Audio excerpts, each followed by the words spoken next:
Hello. The case that I decided to do this week was the case of Christine Franklin versus the Gwinnett County Public School System. Basically, Christine Franklin, she's a female student there at their high school because this is actually a high school in Georgia, in the state of Georgia. Basically, she was just a student there, uh, trying to go to school there, play sports, basically deal with the average high school life. Go to school, do sports, go home, and just deal with high school. Um, Basically, what she was suing for against the school district for was that between the years of 1986 to 1988, she was sexually harassed. It was actually by a male teacher and a coach. His name is Andrew Hill. Basically, Christine Franklin felt like Andrew Hill did this multiple times. There was sexual conversations that he was talking about. He forced her to kiss him multiple times, and even ended up having intercourse with her at school on school grounds, which definitely is a no-no on the school side. Um, Christine Franklin said that the school, or she felt like the school administrators knew what was going on the entire time. They were aware of it, uh, but she doesn't really think they did anything to stop it. She thought there could have definitely been more done, but they really just tried to hide it, try to not do anything about it, try to just make sure they stayed away. They ended up doing a case, saying they were gonna like do an investigation on it, make sure Hill was doing what he was supposed to do. But once Hill resigned, basically just the investigation stopped. They didn't look into it any farther.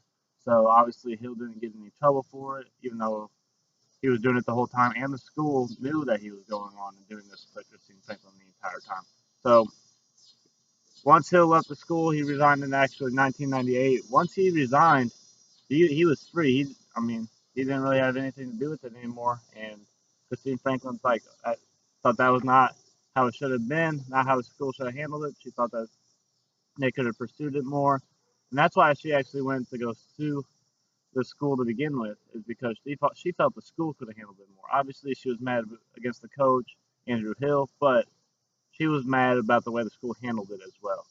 Um, so she actually sued for monetary damages under Title IX, which state that no person shall, on the basis of sex, be excluded from participation in, be denied the benefits of, or be subjected to discrimination under any education program or receiving or activity receiving federal financial assistance.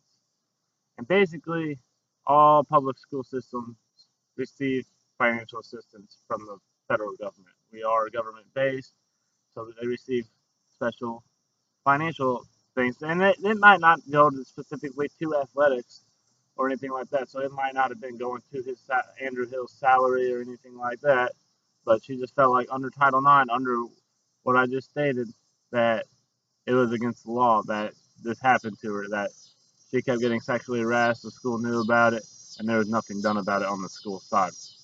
So basically, it went all the way up the federal trial court in Georgia.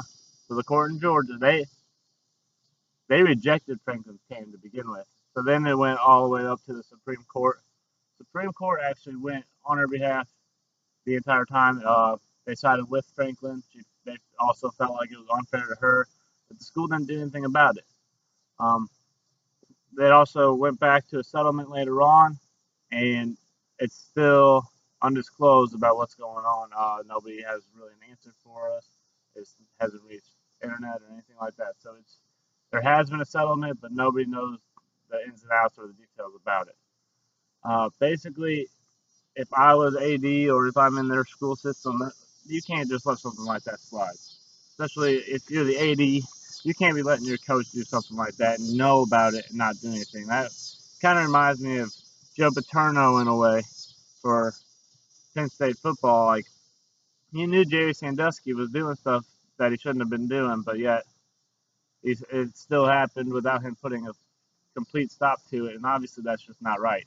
That's why Joe Paterno got kicked off or fired as Penn State's head football coach back when he did a few years back, and that's why I mean, you just can't do that if you're a coach. One, you shouldn't know you're doing that, and two, as an AD, if you know that's doing it, or if you're an administrator at any school, you got to put a stop to it because obviously that stuff's not right. Even if the child agrees to it, even if they're 18, it's at the school, it's a student at the school. It's not right. You can't be doing anything like that.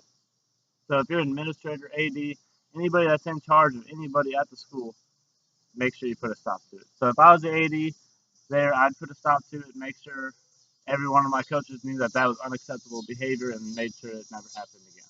Thank you.